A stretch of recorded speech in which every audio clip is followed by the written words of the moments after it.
Hey guys, welcome to Hope It Helps. And my guest on the show today is Mr. Rayan Mohammad Bailouni, or How's it going? however you. I don't know how. What am I gonna call you today? By the way, I need to be clear. We need a name, and I'm gonna stick to it. All right, so there's like there's an unwritten rule, which is Okay. if you don't know me very well, it's Rayan because Okay. like you don't know which name to use. Yeah. If you know me better than Rayan, it would be like Muhammad. But if you Okay. know me well, which now we do, Okay. it's Bailouni. Bailouni, Yeah. done. So Yeah. guys, welcome Bailouni to the show. Thank you for having me, bro. Habibi, appreciate you. It's a pleasure, man. A pleasure. Really excited to have you on the show today. So, guys, for people who don't know, me and Bailouni actually met a week ago. First time. Through my fiance and your Yes. fiance, and he's actually the one who produced my fiance's intro for the podcast, and then it sounded so sick. And I think you did Dake's Babies too, right? Yes, Yeah, I yeah, did. yeah. Yeah, I forgot about that. Yeah. So I'm like, I have done, this is episode 70 right now, and I'm like, I still don't have music, and I've listened to those, and it sounded great. So now, guys, this is the guy who's producing my No music. pressure. No pressure whatsoever. No pressure. I'm super excited to see what comes out. So just a disclaimer for that. But yeah, man, welcome to the show. Good Thank to you have very much, Habibi, bro. Appreciate you. Thank you for having me. So I've had a producer on the show before, and we Mm-hmm. dove into a lot of different things. You know him, you know AY, and so today I wanted to really get into the mind of a producer, the work you do, how you got into music. You know, there's a lot. I have a lot of questions for you. I see. I'm like, oh damn. Yeah, He's gonna hit me for 6. You gotta be prepped, bro. Come on. But before we get into everything, man, why don't you give all of us a little bit of background about yourself? Yeah, And sure. we'll take it from there. Sure. So, are we going full background or just who I am, what I do? Totally up to you. It's your show. So obviously my name is Rayan, or people know me as Bailouni. I'm a music producer, and so I mean, like, long story short, I'm like self-taught, everything for getting into music. But I go from, like, I essentially probably just do, you could say, like, audio engineering, songwriting, Cool. production. Yeah. Predominantly with artists. Some of the work's like corporate stuff, like, you know, jingles and stuff like that for like Oh, no Pepsi. way. Oh, shit, that's sick. Okay. When I started, essentially the journey was, I was like predominantly raised in Abu Dhabi, Okay. up until I was like 18. And then when I finished high school, I didn't really know what to do. My parents were like, maybe just do what's best, whatever you did best in, Yeah. grade wise. Yeah, that's fair. And at that time I was in a band, so I was like, we were at a studio, and I was like, I think I want to intern at a studio. And then it's like, no, taboo. Yeah. You know, I'm and sure. then my dad's like, what are your highest marks in? And I was like, biology and math. He's like, you'll do biotechnology. I was like, fine. Sure, yeah, of you know, course. I'll roll into that. Yeah. So then I went to uni in the UK, did both my masters in biotech. Then I worked in a pharma company, and then after the pharma company, I actually saw. I think you must know this talk, the Simon Sinek Golden Circle. Yeah, of course, bro. Yeah. So I Start saw- with why. Yeah. So I saw the Start with Why convo, or presentation, and I essentially quit the same day. Oh, wow. Yeah, Okay. and then shit. my dad said to me, he's like, so what are you gonna do now? And I was like, I don't know what I'm gonna do, but I definitely know what I don't want to do, and I don't want to do that anymore.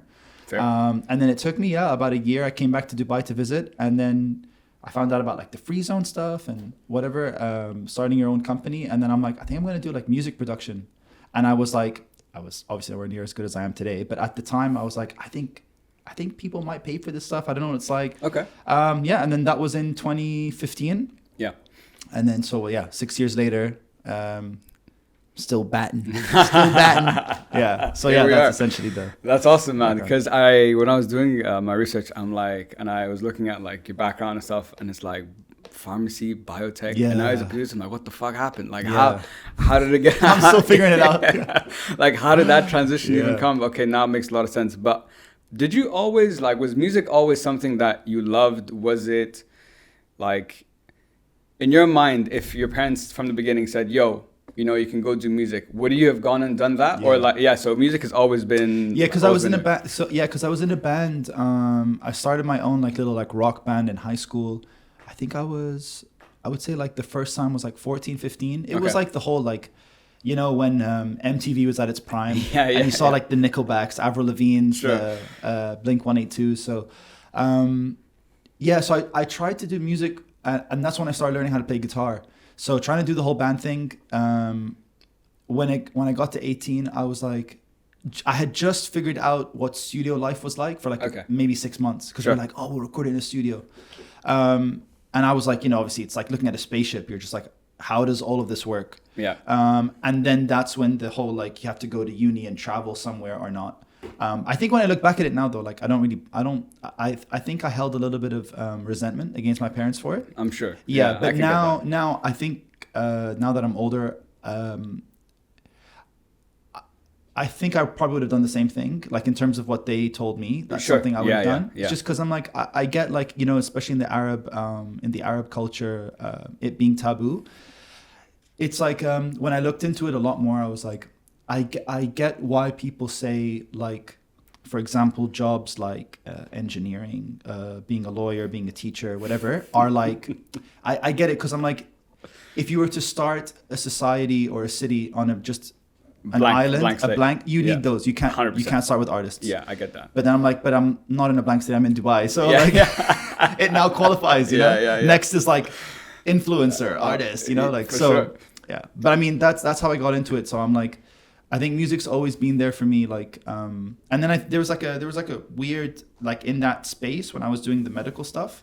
I was still touring with the band and stuff. So we'd play shows in Europe, in Asia. No way. Yeah, That's so sick. Okay. it was fun. Like not like a back-to-back thing. Yeah. But you do for like a month, you travel and do that stuff. That's sick. Yeah, I That's enjoyed really it. cool. Yeah. You get some good life stories. Like when I came, I think that's good because when I work with artists and they tell me stuff, I'll be like, yeah, like I've actually done it. So I'd be like, yeah, it's like, just watch out for this, watch out for that. Yeah, or, yeah. You know, yeah. and You've then, been there. Yeah. And then like I think other artists don't. I think maybe that's where the advantage comes in because I've always been into music. I didn't just do it because I'm like I'll be a producer. Yeah. It was for me like another outlet of like making music in a band by myself as a producer. Yeah. I think like I'm speaking on their behalf, but I think a bunch of people would say like I approach them as if I'm another artist that's working with them rather than like artist producer. Okay. Does that make sense? Yeah, it makes sense. It's not you kind of from the sounds of it you can resonate with the vision that they have more maybe like more naturally than like a standard pure just technical producer would. Yeah. And sometimes it's just like, dude, I wouldn't do that. Yeah. I've done that.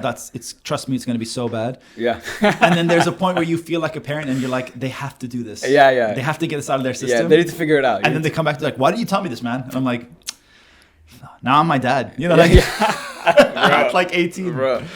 Man, listening to your story about like with your parents and stuff, even like myself, I was going to ask. My whole life growing up, I wanted to be an engineer, but this is why. What type of engineer? Civil. So I always wanted to be an engineer, but why? I want to be like Baba. Baba's an engineer. Oh, really? So I want to be an engineer. And of course, for them, they're like, okay, he's like saying this himself. So like, fuck it. Yeah, go. Yeah. Be an engineer, bro. Yeah, I love it. It's for sure. Dude, that's a dad's dream. Bro, 100%. And then I did it for like 2 years. And I went to my dad. I'm like, yo, like, fuck this. Like, it's not. Was this right after uni? No, this is during uni. I switched majors. So I started civil. I did it for 2 years. And then I went to my dad. I'm like, yo, What was it that? What I learned in my experience is for professions like engineering, law, medicine, all that kind of stuff, it's not a question of ability, it's a question of discipline. Yeah. So like you need to really love that subject matter to put in the work to be successful at it. For example, I couldn't do that because I didn't love engineering, I didn't care about it. But now I have a younger brother who's studying, who's in med school, but he like works his ass off, but he loves it. So I see why it didn't work for me and like how it works for him. But then when you went into it in uni, were you not like, because like I get what you're saying because like you did it because your dad did it, right? In my mind, I never even considered another idea of like what I could do. Never in my life. It's weird how that didn't become passion. Yeah. Do you know what I'm saying? Like, yeah. That like, because you weren't like, I guess I'll do what Baba did. You're like, no, it's still engineering or nothing. Yeah. And that didn't translate into the discipline. Yeah, exactly. I think, but I think you also, like, my motivation for doing it was, I didn't really know about any other options. I'd never thought in my life, and up until 18, about there's something else I could be besides an engineer. I thought if I'm not an engineer, I'm a failure. I won't be successful. Like all that shit. And then I did business, I did finance and economics, so I got double major. And that was much more my vibe. You know, it taught me how the world works. Because growing up, I'm like, okay, mom and dad. What made you choose business? It was just the easiest transition, I think. Okay. And I did finance because numbers worked with me. So finance, closest kind of thing. And yeah, that's it. But then I had a short-lived, my friends would laugh at this if they're listening. So my parents, I want to be a DJ. Oh, really? Yeah. And they're like, get the fuck out of here. And I'm like, all my friends, like I was the first one, I think, of like our group. I got like a DJ set and I learned how to DJ and whatever, but I never really, and I was like, guys, one day you'll see, I'll be there, fuck you all.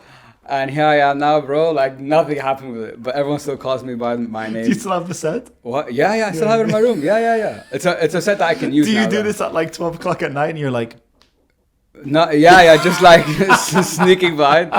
I realized like when I go watch people, whatever, I love it. I can imagine myself doing it. But the reason it didn't go through is because I realized I like it, but it's not my passion. So I never put in the work to get me to a level where I could play, like an actual. But when you show say and DJ, whatever. are you saying like DJ like a resident DJ or DJ like as in like Marshmello, Armin van Buuren? No, like a resident DJ. Oh, like got you. Something like that, like obviously my aspiration Like would be that remixing level. stuff. Yeah, but that starting kind of there. stuff. Like just a good vibe. I'm in control of the vibe. I like music. I love music. I can make something happen here. But is your taste in music DJ electronic music? It's very mixed. Very mixed. Like I used to I think we all went through the phase when there was like Avicii and David Guetta and all that, for 5 years. It was like EDM, bro. Now that's like what, like post Y2K. Yeah. It's like 2010s. Exactly. Perfect. 2010s exactly. And like now, bro, like if I hear that shit, I'm just like, shh, like shut the fuck up. You're so loud. It's so noisy. It's like now it's just for me like R&B, hip hop, Spanish, Afro beats, like anything that's like a dancing vibe, I'm in. Yeah. Like so down, fucking yeah. down. But I wanted to come back to something you said, which I thought was really interesting, which is music's about turning intangible emotions into songs, and I really love that. So, but I wanted to ask you from a song, because I know you're a songwriter and a producer. So, from a songwriting perspective.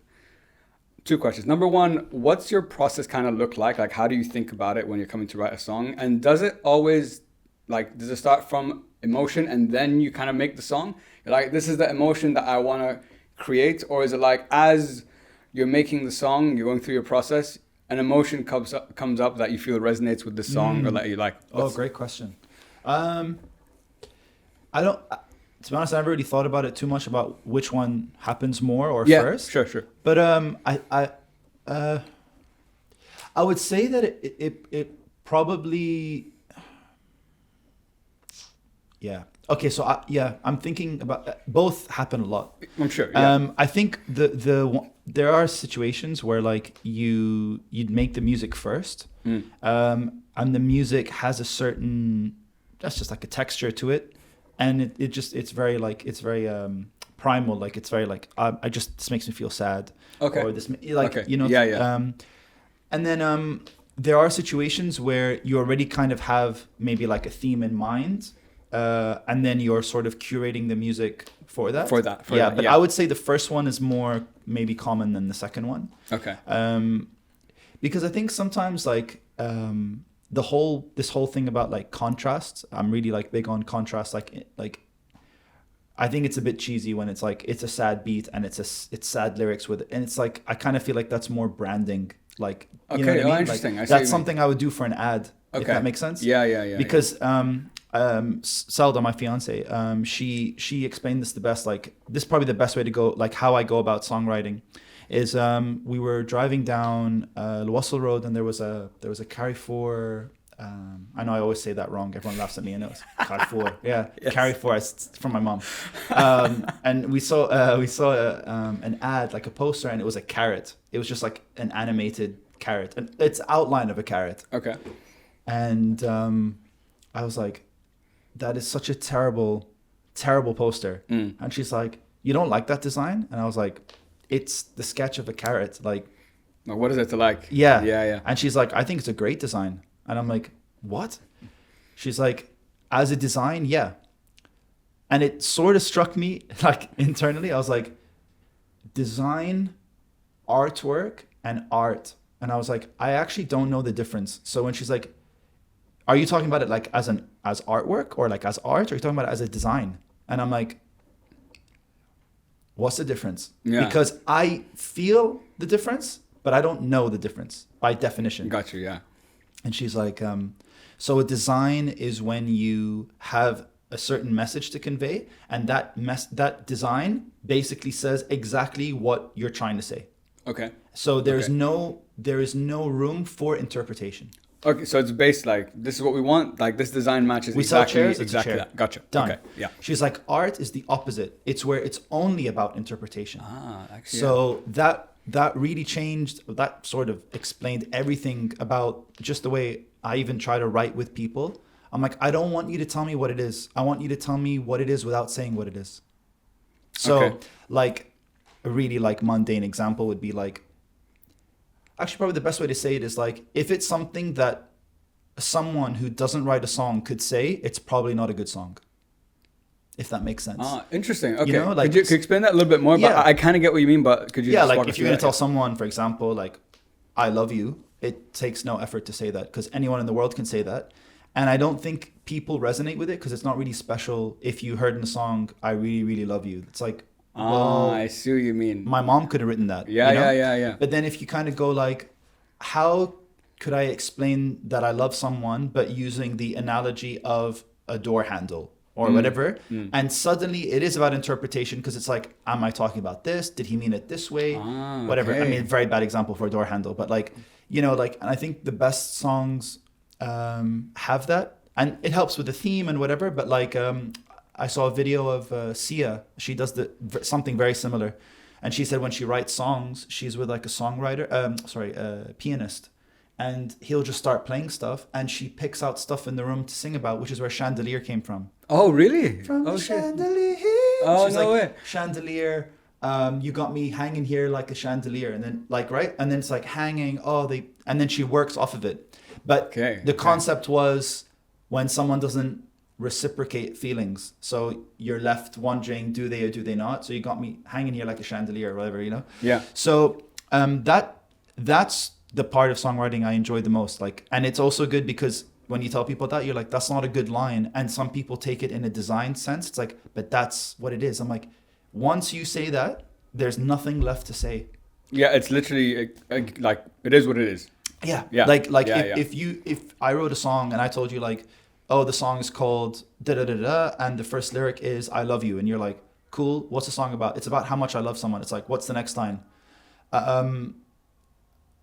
It's like thesis statement. You've said everything. Yeah. There's nothing left it's all to in say. the title, basically. You know, but it then, says it. Yeah, then you have, but then I think like that's where like storytelling comes in, because you can be like, you can then set time, location, place, and it's like a movie, I guess. Like, Yeah. How you construct it like in that way. Yeah, you get the slate, New York, present day. You know, you can play with stuff like that. So I think more of that comes when you hear the music first. Gotcha. You know, because I'm like, it sounds really sad. It would be weird. I know I'm like all over the place at the moment, but like a really good example of everything that I'm saying is Somebody That I Used to Know by Goethe. Oof, right? What a track. Because that melody, it's actually Baba Black Sheep. A lot of people don't know that. The dum dum dum dum da da da da. Yeah. So it's very like childlike. So like that would be your five keywords, like childlike, very happy vibes. Yeah. Right. You would say like. But the lyrics are sad. Yeah, exactly. But you don't get that vibe. So it's like an adult, dark. You know, so the contrast is there. Yeah. Now you're just somebody that I used to know, then Baba Black Sheep. Yeah. And I think that contrast is what people, it's like the peanut butter jelly.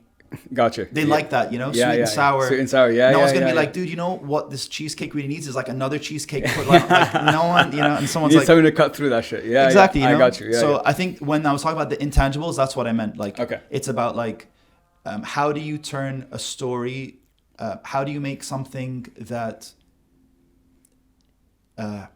you can't feel like for example, like love, like it's not something you can like hear, right? Yeah. But then how would you hear love? it's maybe the way someone says something, or you know, you could then make an analogy to like the wind or whatever, and then you start bringing the person's senses into understanding that concept a different way. So like if you explained love, and rather than saying I love you, you say like I threw a coin down the well and I realized at the bottom was the promise you made me, and you're like, wow, I'm sort of understanding love in a way I've never understood it before now that you've said it that way. Yeah, it speaks to me differently. Yeah. Okay, gotcha. Dude, I love you. I really, really love you. And guess what, baby? I love. It's like, come on, man. You know, like, yeah. I feel you. But that's super interesting. And I think the example you made with like the Goethe song is, it kind of really encompasses everything you just said. You said it before me as well. You're like, but it's a very dark. It is, because when I like even the title and the words, but when I sing it, like you play that anywhere and everyone's like singing like their hearts out. They love it. It has that vibe to it. Exactly. Okay. But then you look at it and you go like, that's a sad song, dude. Yeah. Like that's not a happy song. You know what's you made me think about something. You know, sometimes kind of like exactly what you said, like the words that are being said can give you an emotion. Mm-hmm.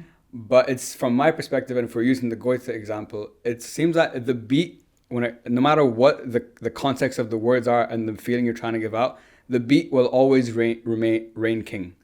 That's what's gonna, because like for example, the Goethe song is a perfect example, because now like I was speaking about it, and when I think about it, if I take a step back and look at the words, I'm like, yes, it is a sad song, but never have I ever heard it and like felt sad or like felt that way. You know what I mean? Because the beat of it overpowers that, eliminates that. Yeah. What do you think? What's your take? I never thought of it that way. I think that I think you kind of get both. Because like when if I hear Ed Sheeran, I wouldn't say so, because I'd be like, whatever he says, I'm gonna take it as that. As it usually is, though. Yeah. But then, I guess in the Goethe example, it's like, you wouldn't really sing that song going like, man, I feel really down, let me play. You'd be like, oh, this is a banger, bro. You know? Yeah, for sure, exactly. So I think so. I think it's weird. I kind of feel that this is just like a thing I've realized lately. Maybe it's like I feel like when the music's happy and the lyrics and the song are, say, sad or like dark, music reigns king. Yeah. But when it's flipped, it doesn't. If the beat is sad and the words are like happy, I think it's taken still as a happy song. Do you have an example of that? Like I get 100% what you mean, but I'm trying to think of a song. So in my mind, I'm like to relate to what you're talking about. Do you know what I mean? Yeah, maybe a good example would be.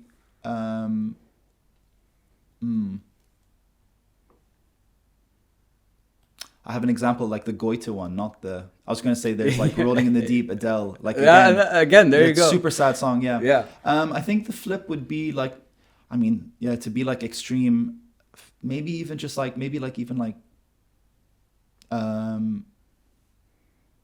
Sicko Mode, like Travis. Okay. You know what I mean? Yeah. Where like, the beat could be hype, but like if he's really saying something like dark or whatever, you're like, this is a dark song, dude. Even though it could be. Okay, yeah, I get you. Actually, that's a great example too. You know what I mean? Yeah. Travis is like, it's a bit of a tough one. It's like, I know it's a hot topic at the moment. But it is.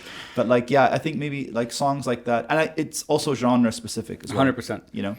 And another thing you said that I really liked when you were describing music, or the way you like to produce, is the combination of catharsis and diversity. And something you said about, you talked about how music is that one way, like in a song, you can say something differently, give someone a different narrative about the inside versus the outside. And when we're talking about things like cultural boundaries, music is that one language that breaks all cultural boundaries. And the thing, I get it, and I 100% agree with that statement. But I've never asked the question, like, if I asked you, I'm like, Bailouni, how would you describe how and why, from your perspective, it breaks cultural barriers? How would you like explain that? I think it's because of the history of where music comes from. Okay. Because it's essentially how we would tell stories around a campfire, like as cavemen. I think that's where it really comes from. So we're all sat after dark around a fire. The elders are going to tell, the children, there was this and there was that.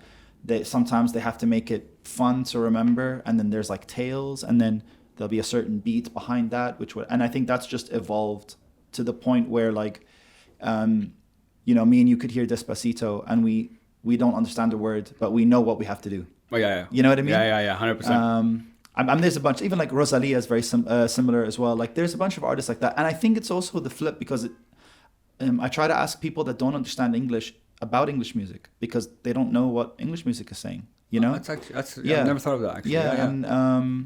And it's very similar to just like how I would listen to like a Spanish song, a French song, that there is something very like, again, like very primal about the way certain things feel. Even if you change the sound, like there's like the trap sounds, and then there's like 90s R&B, sure. And then whatever, Yeah. cool. But like, a big part of how I think that dictates itself is I think it's more to do with, it's like, this is very philosophical, but like, I think it's more to do with the way certain beats manipulate time. So I think the way that something is striking you as a beat intuitively makes you behave a certain way. I get that. You get what I mean? Yeah, I get that. The BPMs and stuff. You know what I mean? Or like the more repetitive something is, the more physical the reaction, because you're not really manipulating with time. It's like for example, EDM would be a good one, or house music's like boom, boom, boom. You're like, it's like consistency. Yeah. I can predict it, so I can therefore react to this because it's not going to catch me off guard. Yeah. So you then start to think of a way you can respond.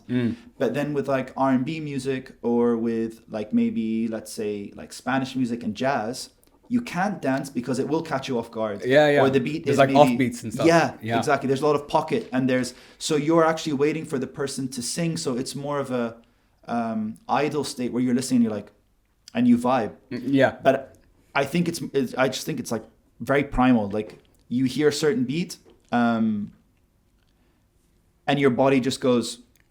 There's a study about this as well, because apparently it's very similar to the reason why pigeons move their head like when they're walking, because it's to do with balance and all that stuff. And really? Why you see parrots doing the whole, to music. There's like a part of the brain that outside of birds and another another species or whatever, humans have it, and it's apparently still a phenomenon, which is like, normally you touch something hot, which is stimulus, your finger reacts, or your brain reacts by pulling your hand away. So you're in a reactive state. But music is one of the only states with humans where you are reacting prior to stimulus, because you have to land on beat. So you go boom, then you're like, you move to land on stimulus. Where we don't have that reaction to anything else. So I think it's, again, like, it's something I think we just learned. Yeah. No, that makes... So I know it's like super philosophical. Yeah, that's fine. But I spent so much time reading this stuff, and I'm like, and this is the time to bring it out, bro. That's why you bust out all the knowledge. This is why you should have convinced your dad with this knowledge, bro. I know, bro. Be a DJ. But I didn't have all this shit back in the day, bro. I didn't know about pigeons, bro. I was just like, Dad, I wanted to do it, man. But we digress. I like what you said in the sense that, like... I'm sorry, I'm just like, I can't believe I talked about pigeons. That's so funny. Yeah, fuck it, bro. This is... I don't even remember this is what we talk about on the Hope It Helps podcast. Yeah, Hope It Helps with pigeons. Pigeons and music, that's what we do. But one thing you said about how, like, it goes back in time, and music is something that has evolved over time and through, history and so on. So it's always been a part of our life. The only other thing I believe, like, that I can relate to that breaks cultural barriers is food. Like sound, for some reason, sound and food, whether we know you, don't know you, if it tastes good, there's a good chance I'm going to start, like, I might like you more. And if it sounds good, I might start knowing about your culture more. Yeah. So taking the music culture example, now I know you've worked with like over 45 artists, you've done like 250 songs. Do you find that when you're like the artists you've worked with have been from different backgrounds and cultures. So do you find, is there like a common theme in the way people think about music? Like people from like the Middle East, they're like, this is how they think, or people from like France think in this way, or the States think that way. Is there a thing like that, or is it very individualistic per person? I think it's more based on if the person's from a certain country and they're making music that is similar to to that country, then yeah, Okay. maybe. Okay. But like if Okay. I have like an artist from Sudan that wants to sound like music from Alabama, then it's not really going to be much to do with Sudan. It's Sudan, gonna be, yeah. for example, you know. But Yeah. which makes me think I don't know how many artists I've worked with that make music that reflects their background, if that makes sense. Yeah, yeah, I get that. Yeah, but yeah. I think this is actually something I talk with Big Hass about a lot. It's sort of like 5 a.m. talks with Big Hass, but like, because he's a huge advocate of, we very much disagree about how you develop identity that makes, but also it be something relatable to somebody else Okay. without using your nationality. You get Oh, what I mean? interesting. Yeah, so yeah, like yeah. he would think like if you're, you know, an R&B singer from Iraq, then that guy has to use Iraq as, His like, he has to incorporate Iraqi music. mm, And I'm like, no, because surely art is more than just your passport, right? But I understand. He's like, but if you're going to connect with your people a certain way and you use your background and your culture to then like cross-pollinate your ideas into other cultures for people to connect with, which I get the value in that. And it's like he genuinely thinks that is a great route to achieving that. And I totally agree. Just my only sort of like opposition to that is like it should be one of many different routes rather than that is the route. the only route. Yeah. Okay. And I think he agrees with that as well. But I don't think, especially in this region, like when we're talking like MENA, I don't think there are a lot of artists that have figured that route out yet. They know maybe sort of like where they want to be or where they want what they want their music to sound like in 10 years time. But it's like, it's sort of like saying like, I'm going to be a music producer and I know that my goal is to work with artists that are XYZ. It's like, cool. But then there are so many different, like, you know, Like within that. yeah, Yeah, like yeah.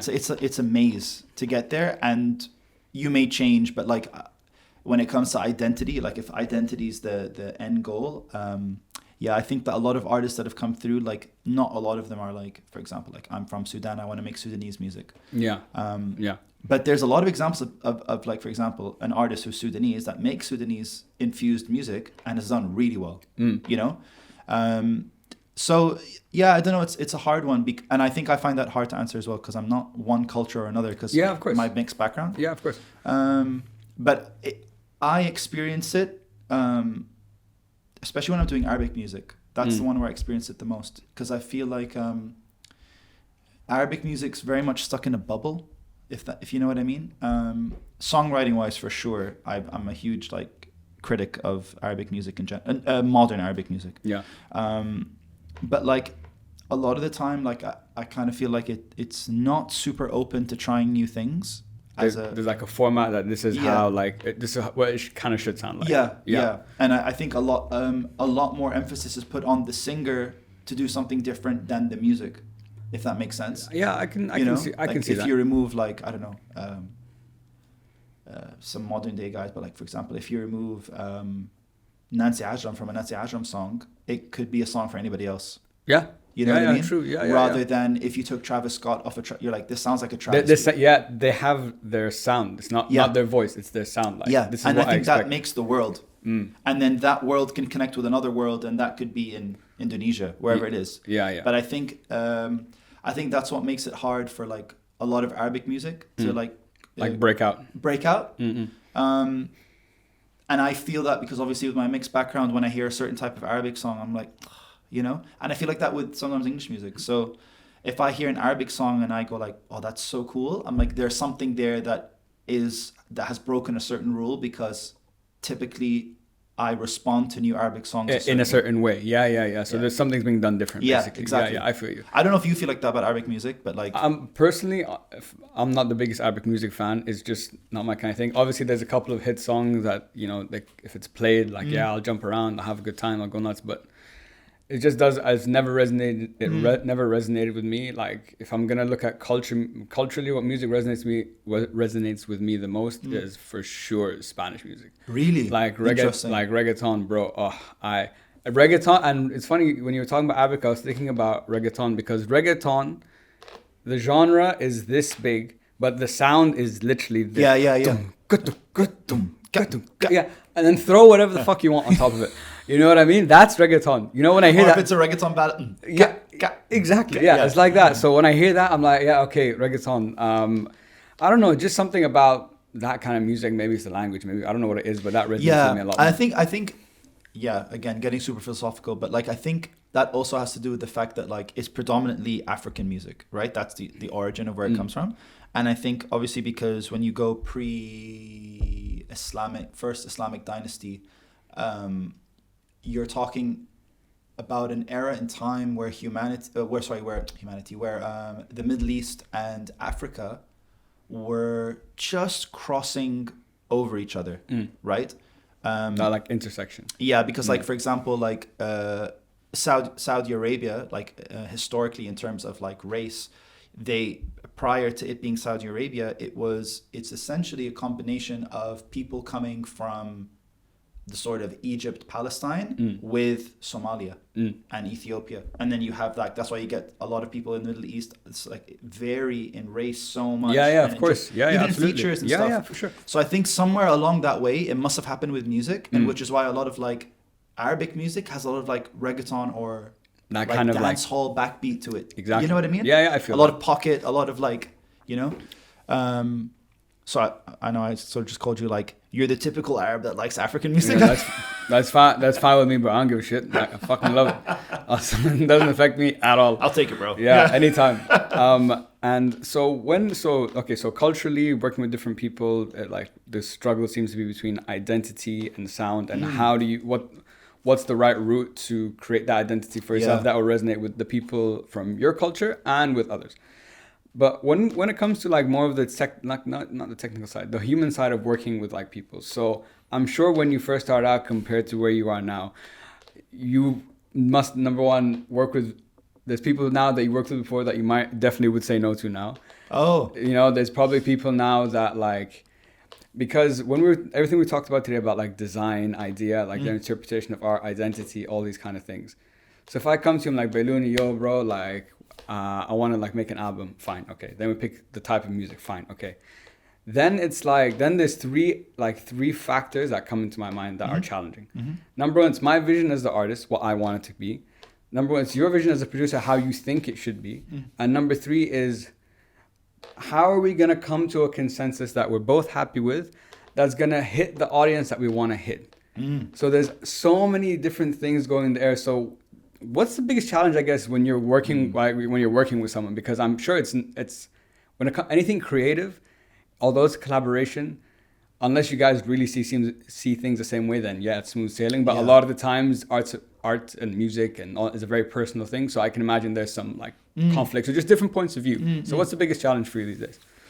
I think the way that I found the answer to this is that you start with the third one first. Audience. Yeah. Okay. Or like target, you know, because because like, you know, no two fingers are the same, and like I said, someone's just going to hear something a certain way, another person hears it another way, and there's a phrase that I stole and from one of my bandmates in Coat of Arms called Liam, and he coins Shout out Liam. He coins it as like, you can only wear one hat at a time. So I'm like, I like that. Yeah. So I'm like, if you're like, a person is going to hear a song a certain way with their hat on, and I'm going to hear it with my hat on. And unless I intentionally decide to remove that hat and exchange hats, I'm never going to be able to see it another way. And that sometimes I could take off my hat and that person is like, I don't want to take off my hat because you can get that. Yeah, exactly. So I then just revert back to like, I'm like, listen, so from the beginning, we're trying to do something like this. We can either go ABC or we can do this. I don't have a lot of those situations, to be honest. Okay. But I think a lot of the time, I think it comes down to as like cliche as it sounds, it's like it's a respect thing. You know what I mean? Yeah, I think that Yeah. that is it. Yeah. It's a lot like, because I remember when I started, there was like a bunch of artists that were like, well, what would you know? Yeah. Right? Yeah. I've done this for a while. I Yeah. know better. You know, you're just Yeah. a producer, whatever. Exactly. Yeah. And I think, and then going back to like what I was saying in the beginning, because obviously I've tried to be an artist, I'd be like, dude, I've done this. Like I've been with a producer and I've said this, what you're saying to me now, and it did not work. Yeah. So I'm telling you, yes, it's like the crypto thing we're saying, you know, Exactly, you're like, trust me, I learned this the hard way. Yeah. you know? You do 100%. So I think just with time, maybe with just the number of songs that I've done, that it just adds to like someone going like, well, he must have a point at somewhere along Like the way. you have the portfolio and the credibility to be like for the guy to like respect at least whether he agrees with it or not. To be like he probably knows something. Yeah, which is, to be honest, which is a little bit flawed, because I could have an entire portfolio where no one listened to me. You know? Yeah, true. So it's like, yeah, that's true. So a lot of the time, 100%. I'll ask them, you know, like, or like if they pull something up from my portfolio, I'll ask them what about it, because I'll straight up tell them like that wasn't even my idea, like that. So yeah. maybe you have a point. Yeah. But like, I think normally when it's a texture thing or a palette thing, or like you want to write about like the wind and the love thing I was saying or whatever, you would just naturally already kind of get it with most people. Okay. You know? Yeah. And I think that's more to do with what you do outside the project than the actual like it's like when you're in it. Okay. Yeah. And I think like, you know, if you just jump into a session, then you're like, all right, so what do you want? Bang, and you do it. And you don't know that person, you're never going to see eye to eye on that. Never going to see eye to eye. And sometimes I'd say like almost like 80% of the time, whenever there's been difference in opinion, it's worked its way background where that person's like, I think I kind of want to try what you were saying earlier, because I tried that, you know. So there's also a little like letting go. Yeah. You know, because I always say like a producer's job isn't really to like, your job isn't really to produce the song. It's more to produce the person, the artist. Okay, could you explain that a bit more? Yeah, like if like for example, like let's say you came to me now and you're like, I want to make a song and I love reggaeton and dancehall, right? Like there's two decisions I can make responding to you once I've heard you do reggaeton, and I could either be like, dude, since you love it and since that's the genre you like the most, let's go for it. Okay. Regardless of whether you sound good doing it. Right? Okay. And then the second one is, I know you love reggaeton, but to be honest, I think you would sound better doing country, just from the way that you sing. Interesting. Okay. I know this requires a clash. Yeah. And this requires me being a yes man.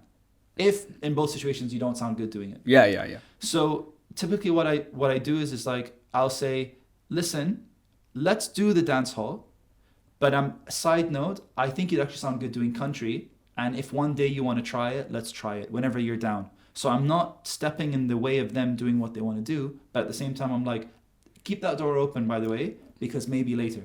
And most of the time someone's like, by the way, I tried singing this country song, and like a lot of people are saying I sound great. Or it's the flip, someone's like, I just hate country music. And then by default, my target would be like, Tab Khalid, like, I'm thinking if we do dance hall, maybe we have to do this and this and that, because this typical traditional dance hall thing, it's not working. Maybe the way you're singing it, the way the words are coming across sounds like a bit of like a ripoff. Yeah. And I think then you find your way into something new, and someone's like, I've never heard dance hall this way. But if that person, the only difficult situation is if that person's like, you come up to me and you're like, it's this or it's nothing. I'm like, cool, then I'll do that. And I'm actually happy to be wrong, because if someone goes like, dude, that's the best thing you've ever done, I'm like, okay, I'll pick up, you know, maybe they've said something. Maybe you said to me, dude, trust me, I've been listening to dancehall my whole life. What people like is this. And I'm like, and then it works. I'm like, damn, you had a point. Like, that does work. Fair, yeah. And then when you come back in, I'm the one that's adjusting more now. Yeah, exactly. Because it's my job is to make that person who they want to be, rather than like, I want to make a reggaeton song. Because then like... Yeah. So like when you're working with like a client, it's you from what I'm understanding, it's you kind of, since you're the one providing in a way this like the service for them. Yes, you will give your creative input. Yes, you might give them a new idea, but at the like when push comes to shove, at the end of the day, what you believe your job is to do what you think, like to make the artist happy or to give them what they want. Yeah. In an essence. Yeah. Okay. Yeah. I get that. It's sort of like, my job isn't to be the car. My job is to drive the car to where it wants to go. Gotcha. And exactly. the person's in the passenger seat. I'm like, where do you want to go? They're like, there. I'm like, okay, I got you. But it's not my job to be like, listen, you should be going here, and listen, this is the wrong car for you, because then the person's like, I don't even want to go. Yeah, exactly. You know? Exactly, 100%. So yeah, and it's hard sometimes because you get shot down a lot. And I think in the beginning when you're, you know the singer Bazi? Yeah, of course. Bazi has a great saying in one of his interviews. I think it's with God, I can't believe I forgot his name. The guy from CNN, old guy. Legend, not Letterman. No, what's his name? You know what I'm talking about. Yeah, I know. I forgot his name though. We can't let this go. Someone jump in, guys. Audience, anyone. Someone leave it as a comment. Someone leave it as a comment. Larry King. Did we say that? Did we say Larry King? Or did you say Letterman? Letterman. I think it is Larry King. Is it? Yeah. Larry King. Yeah. Larry King. Thank God. It's as soon as you let it go. So he has this interview with Larry King, and he says that like a similar question came up, and he said like, this is the difference between a secure artist and an insecure artist. A secure artist doesn't take changes or hurdles or modifications or other people's ideas, suggestions, feedback the wrong way, because they're super secure with the fact that they know how they feel about it, they know what they're doing. Yeah. While an insecure artist, like if they get the smallest thing, they lash out because deep down inside they kind of had a feeling, or they're really not used to hearing that. Exactly. Yeah. Yeah. And I think I was a little bit like that when I started. I don't think it was severe, but I would like internalize it a lot. Yeah. And I'm like, I was like, oh, cool, you know? Yeah. And then with time, it's just got a lot better. 100%. And I think when people, especially when someone like feels very strongly about something, and they'll say something very strongly, I'm like, yeah, cool. And then they go like, maybe hold on. Yeah, like hold on a minute. Why aren't you finding? Why aren't you? I wasn't expecting that. That was reaction. too easy. Yeah, you know? Yeah, exactly. So I think it's sort of like, to go back to your question, it's like it's the third one. It's like, okay, what are we trying to do audience wise? Okay. Is it reggaeton? Is it whatever? Yeah. And then okay, this plus this. All right. And then I think even if it was like, you know, if we were doing a song together, halfway through, maybe you might be chasing the rabbit down the wrong hole. Then you're like, dude, I think we've kind of gone a bit. Yeah, I feel it now. I feel it now by yourself. Yeah. And then I don't have to be like, I told you so. Or like, yeah, exactly. I'll be like, okay, let's try the other thing. You know? Exactly. Yeah. And I think that quote that you just talked about, the difference between a secure artist and an insecure artist, I think, and it makes sense, especially when you're starting out, man. Even when I was starting out, like this podcast, I was insecure as fuck. Like, I'm like, oh shit, people are gonna hear me. What if they hear like how I sound, whatever? It's a normal thing. But I think he said it perfectly. You get to a level with of confidence in yourself, like basically, like I know I'm the shit, but I'm open to get better. Yeah. That's the thing. And I think that's once you get to that level, and I think that insecurity comes from a lack of confidence sometimes. Yeah. You know, because it's like your confidence, your identity, and so on. I asked AY this question, and we talked about it briefly last time. So now I want to get the legendary clip. Yes, the legendary clip. Now I want to get your perspective on it. Do you believe that producers get the credit they deserve? And if they don't, why do you think they don't? Well, AY said it. I mean, like as well as you could say it. The only thing I would add to what he said would be that, like,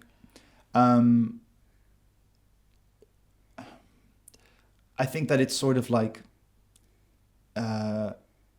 it's an industry problem even outside of music. Like in movies, it's the same problem. Like the credits don't go to the producers and stuff. Yeah, I mean, like who even stays for the credits? You know what I mean? Very well Apart said. from Marvel, like where you're like, I'm waiting for that scene. Yeah. You know, so I think in music sometimes it gets overlooked a lot more because I think, like, you know, people go like Scorsese film, Christopher Nolan film. I think sometimes the reason it gets overlooked, and I generally think it's between one of two things. I think it's because the insecure thing with some artists. And I think some artists are like, I don't want to be associated. I don't want anyone to be seen as being associated with what I'm doing. because Okay. of the insecurity of some Okay, kind. so I don't want anyone to like kind of take the light off me. Yeah, you know, you like know, this is my song. Yeah, you know what and I mean? especially Yes. when producers are being ignored because artists are getting spotlight, it's then you have an artist that's like, but I want that. So why would, if artist A got all the spotlight and the producer took the bench, artist B is not going to be like, I don't want any of the light. Yeah. Like, you know. So, Yeah, I get you. But I think it's like, it's so hard to explain. I think you probably be able to explain better than I would. But like, I just think that like, because I've been an artist, and I would say in some cases with the band, like obviously I still am. I sometimes question why exactly is it that one would want that recognition, right? Because an artist, the audience for an artist is not the audience for a producer. So, Okay. like, and I'm wearing both hats right now, so it's a bit difficult to articulate. But like, I'm in a band. I'm with 4 other guys. We make music. Let's say we were with a producer, for example. The people that I'm putting the music out to are general public. Fair. Right? And I want the general public to know that I have a new song. I understand how an artist might say that like, it doesn't really matter to me to tell the people who made it. I just want the people to know that we've done this work and this person did help us and I can tag him and I can credit him or whatever, but it's like, it's not my job to highlight that, which is the insecure thing you're talking about, right? Yeah. But then I'm just thinking like, and I've thought about this myself as a producer, like, even if I got that, the people that I would benefit from are other artists, right? Okay. Yeah. Not the general public. True. Yeah, true. You know? Yeah. So I think I'd have a much bigger problem if someone lied about who did the song than me not being, for example, Like credited on, shouted like, out or whatever. I mean, lack of credit is lack of credit. I think regardless, you know, for sure. Yeah. Especially when you have done a certain job.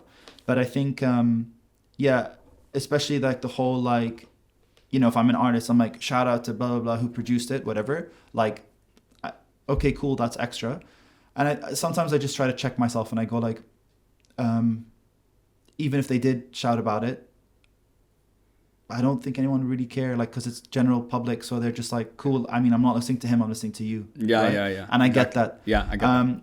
It would be nice. Yeah. It would be nice. Yeah. Of course. Like, Of course. you know, but I think I have to say, like, I feel very blessed and grateful. I haven't really faced that problem a lot. Okay. And I think that's maybe because I don't really make a big deal out of it. And then by default, someone just goes like, no man, like, you know, Bailouni did 1, 2, 3, 4, 5.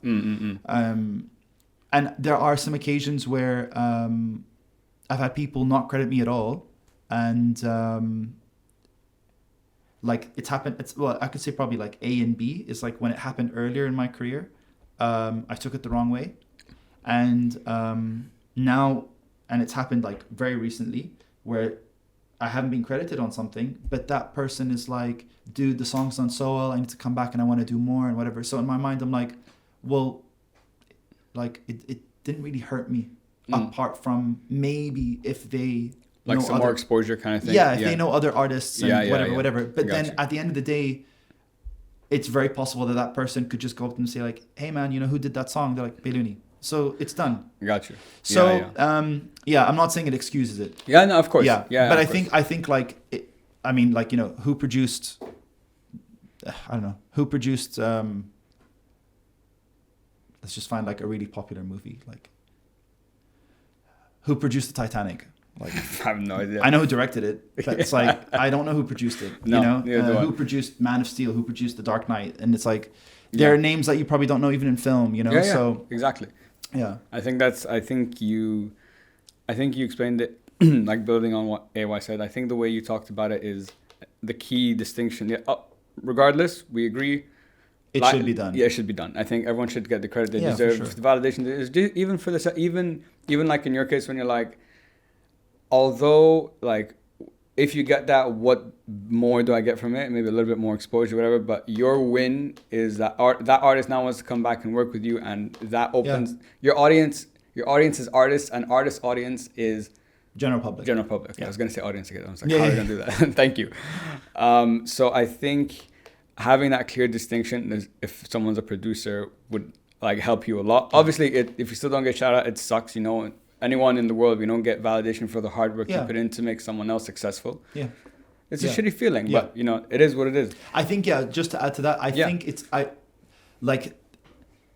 like the worst of two evils, like, you know, exactly, like jumping out of the fire into the out of the fireplace into the fire. But it's like, I think what's worse is like, it's bad. You do want validation and you do want to be credited, but then there's also a part of it that's like, what's worse is someone taking credit for what you've done. That's the worser of the two. 100%. And that one I feel a lot more strongly about, regardless, because I feel like that's when, behind closed doors or in somewhere else, like, that should be said, and it can go back to the secure insecure thing where someone's like, yeah, but I don't want to say because it makes me look bad or whatever. It's like, it doesn't, by the way. No. And I always think, and if this is one message I could send to artists, it's like, at the end of the day, like, there's a quote I just saw as well from Dr. Dre. He says something very similar. He's like, I never succeeded at anything I've ever done in my life alone. There you go. You know? Yeah. 100%. So it's like, it's a good look having a team. Of course. You know? And it's really rare for people who are happy to take the back seat for your dream. You know what I mean? Like, I'm very happy for someone to go and become a like superstar on the back of work I've done for them, and then they work with other people. Like, I'm fine with that. So it's like, that credit or tag is sometimes not worth the hassle. You know? And it just makes them look like, oh, but I want to be. You get, like, you've got the extra feather in your cap in your own way. You know, they're successful. That's like, for you as Bailouni, you're like another one. You know, another sick one down. 100%. When it comes to, I know you've produced I was looking, you've done like metal, R&B. There's like so many different genres, you know. And like, when I saw metal, I'm like, how do you metal and R&B? In the same day sometimes. I don't know how you do that. But just like, for you personally, if I told you, I'm like, Bailouni, I want to make something that, I want you to make something that you'd love. Like, what genre would be your thing? I know you have now. I didn't know you were in a band before, so I'm like, my mind is going metal, but maybe I'm wrong. Free reign. No audience, no nothing, just pure love. It wouldn't be metal, no. Okay. It wouldn't be metal, that's for sure. I enjoy making it a lot. I would say,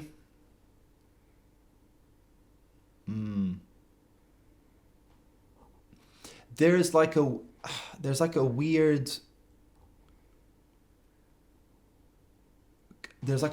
space between like early The Weeknd vibes with what Travis Scott does now. There's like a weird like the middle. But I get. Do you hear what I'm saying? Yeah, I get the sounds. I get the it's sounds. It's like there is like exciting, distorted sounds, but not like, you know, full throttle music. But like I really do enjoy what's the word? Shout out to KK because he called it this. Toxic R&B. Toxic R&B. Yeah, and I love that phrase. Okay. Yeah, toxic R&B, like, it's anything that when you hear it straight away, you're like, oh, something happened. You know what I mean? Yeah. However that sounds, that's what I love. That would be it. Got you. So it could manifest in a different ways. So you could go from like the hills to highest in the room, but somewhere along the line, maybe probably closest would be somewhere between actually like Party Next Door and The Weeknd. Early days, something like that. Okay, I get that. That's just, I think. Yeah, I would vibe with that. That's like, I can vibe with that kind of music. Toxicity. You know? Toxicity. But that's a great song. Shout out to Kiki. I really like that. When you just have a few more questions, when I think of art and I think of music, and I've spoken to photographers, you know, musicians, chefs, whatever the case might be, it's such an iterative process. So do you ever look back now at like the music you made maybe like 3 years ago, and you look at it and you're like, oh man, now I do that like 20 million times better and stuff? Weekly. It's weekly. So the question becomes, it can always, like a piece of music could always be improved. It could be an endless project. You could never stop. but I think you have to get to a point. Like, what's the point that you as a producer, like, take the artist out of it, you, Bailouni, you guys have recorded all the music, whatever, you got everything ready, and you're just like, save, you know, like, it's done. Now it's done. You know what I mean? I'm guessing it's a feeling, or I don't know, because it could be a never-ending process. Yeah. Yeah, because it's not always up to me, so it's a tough one. Yeah, sure. But I would say that because there's that quote, right? Is it Da Vinci said, "Art is never completed; it's only abandoned." Oh, okay. Yeah, I like that. So it's like very much that, where you're like, dude, we have to upload this after tomorrow, so this has to be done, you know? Yeah. There's a lot of that. I've had a lot of I won't name names, but like I've had a lot of like artists tell me like the song's out on the 27th, and then like 26 a.m. dude, I'll bring the vocals need to come down, or oh dude, I want to re-record something, and I'm like, you know, like yeah. So it's happened, but I think it's a process of, it's more of like letting go than it is, because it's sort of like, you know the 80-20 rule, right? So it's sort of focus like, on 80%, give it 20, like so it's 20 like is 80, you feel that like that last 80% of the time you're like, you don't feel much of a difference. Okay, you know? I got you. Unless it's something like I find like nowadays more of the time is taken on, maybe it's like structure than anything else. So like someone might say, I don't know, like say the song's 2.5 minutes, and they'll show it to a streaming platform for like an early bird listen thing, and like whatever, it's like Apple and Rami, Spotify, whatever, they'll be like, oh, you know, typically whatever, the song always does better if vocals start after 7 seconds rather than yours starts after 15. Then it's like, oh, how do we? Oh, maybe I need to chop the intro, and you know, so it's like it's essentially the whole structure of the song is changing. That happens more. That causes more of like a damn, like when is this done? Than maybe, for example, like I don't like the way I sound. Or okay, I got you. Yeah. The which is, it's quite time cumbersome, but it's like the iterations are more in that now than it is like, oh, I don't know if we should maybe add this, maybe add that. Yeah. It's iterations in what is already like done. You know, like little things in like whatever. It'd be like if you're doing your podcast, and then like someone randomly from like, let's say SoundCloud came and said to you like, oh, listen, by the way, like it's better if you have all of your podcasts not exceed an hour and a half. Yeah. Exactly. And then you go to, say, whoever's recording it, and you say like, dude, can you go back and re-edit everyone to an hour and a half? The guy's like, what? And then they're like, or you can keep it 3 hours, but then you're like, Yeah. Okay, I got you. I get you know what I you mean? Yeah. All these like nitpicky little things. Yeah. Rather than like, I don't like the way I sound. Like a big change. Big change. I got you. Okay, I got you.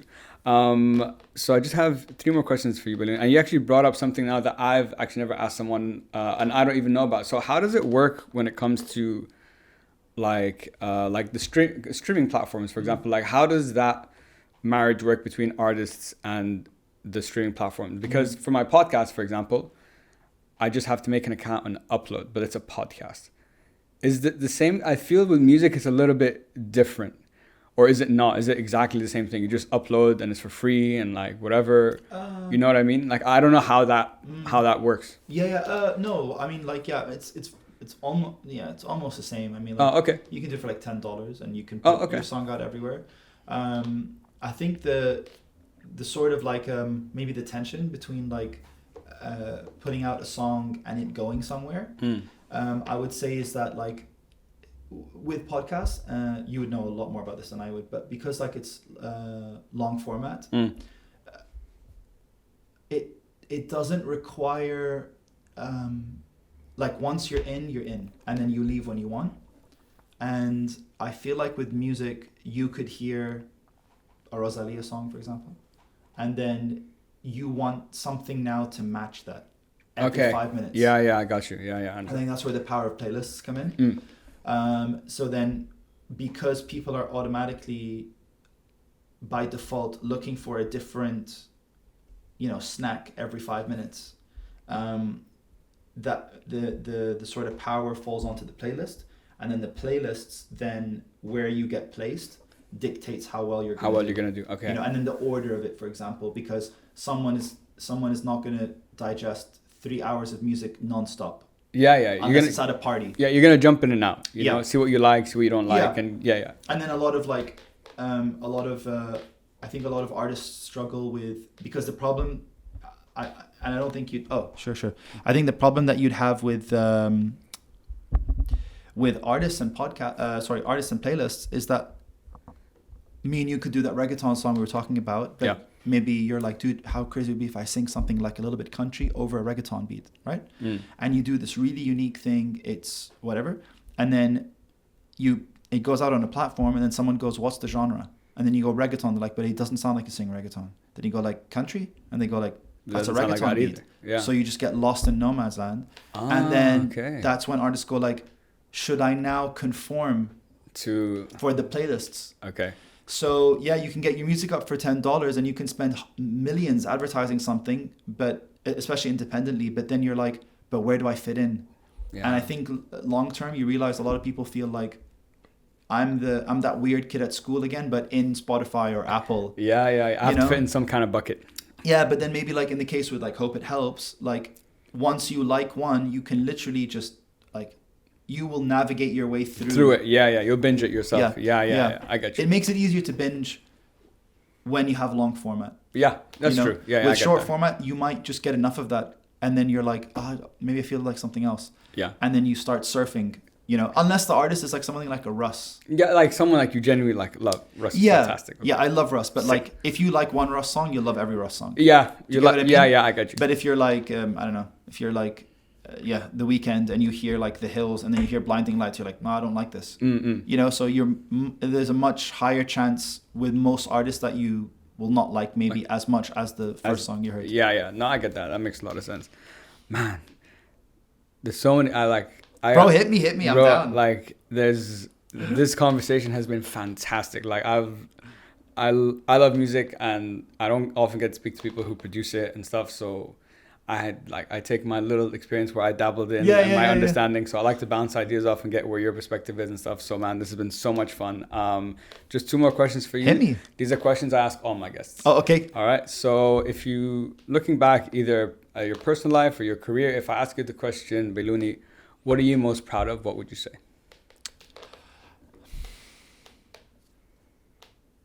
I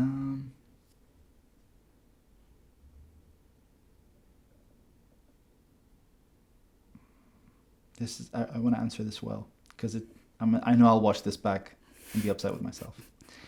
I would say that I'm most proud of the fact that I've never let music or anything in my life change my principles. Okay. If that makes sense. Yeah, like yeah, just yeah. my morals in general. Yeah. And I know that maybe at some point it might come at like my career's Like expense. But like I'm okay with that. Yeah, if yeah. that makes sense. Yeah. I I think that's what I mean. I could give the answer like I'm very proud of, I am very proud of all the music I've done and whatever. Of course. Yeah. But I think that's what anchors me through it all. Yeah. And I think it's an awesome thing, man, because I think it's so easy once you get into a certain, like from when you start to get to like in a certain place, different kind of people, different kind of things, different kind of ideas and values and stuff around you. So if you can look back at a decision you made yesterday or a week ago or a couple months ago and it's like, was that a decision that I would still make now? Is that like who I truly am? I think that's an awesome thing. I think so. And I think like, like it's like one of my biggest dreams, like in life is genuinely to be a father. Like inshallah one day I could be a father. Inshallah, man. Yeah. So like I would always want to like my kids to like look back and be like he did the right thing or that was a smart decision to make just so that like without me having to like boss them around and tell them what to do and just be like by example. Yeah. And by their own finding. Yeah. You know what I mean? Rather than like go back and check out when your dad was on Hope It Helps, you'll see what I mean. You know, like that would be so cringe. But like, yeah, so like I always think of like what would my future self say if I had no job, no nothing, what would be the right thing to do? You know? I think that's a really like refreshing and like very grounding way to like think about your decisions about life. That's awesome, man. Thank you, man. Habibi. And for my last question, Bailouni, what is the message you'd like everyone to take home with them today? Okay. Yeah, leave the heavy ones for the end. Yeah. You left the saucy ones for the end. For sure. Yeah. Okay. I would say that if you are, regardless of whatever path or job or whatever you want to do in life, I've realized that the best advice I could give anybody is that essentially what me and Khalid were saying. Make sure that you love what you do and that you're doing what you love. And if you're not, it's fine. But at least know that you can still pursue that without it being your full-time or whatever, and then eventually might become your full-time. But never tell yourself that you can't do something if you really want to do it. That would be my... Yeah. No, and I totally agree with that, man. I think you said it, like obviously loving what you do and doing what you love, but I think the key point that you said, which people often forget, which brings the reality into it. Even if you can't, maybe you can't do it in the dream you had, but you can still do something you love that brings you enjoyment that might not be, that it might not become the thing you want it to be. 100%. But you can, if you love it, you can still do it on the side and enjoy it. Yeah, and you know what I mean? I think that's how a lot of people start this podcast, music, whatever. And I think I just think like it's sad because I do see a lot of people going, I've always wanted to do 1, 2, 3, 4, 5, but never had. And I think sometimes some people say that and then they realize actually it's not what I wanted to do. Yeah. And there's like multi-potentialites and they, but I think just try it, just do it. Yeah. Give it a try. So, man. I mean, like from DJ regrets. To podcast. Yeah. I don't know how the fuck we got here, bro. But here we are. Man, thank you very much for having me, bro. I appreciate you. This was an absolute pleasure, bro. I love this conversation. It was so much fun. And then we're doing crypto talk after this. Yeah, for sure. Need to see what's going on. What coins are hot right now. For the people who want to connect with you, work with you, where can they get in touch? Just plug it in. Yeah, sure. Instagram is @Bailouni, Bailouni. My website, I guess, is www.rayanproducer.net. And yeah, that's pretty much what I use. So it's one of those two. All right, guys, you got all the information there. If you want to reach out to him, man, thank you so much again for coming on the show. Thank you very much for having me. It was a pleasure. Guys, to everyone, follow, subscribe, give this podcast 5 stars, give it 10. Yes, sir. Share it with your homies on Instagram, Facebook. I hope that helps. And as always, guys, hope it helps. Peace.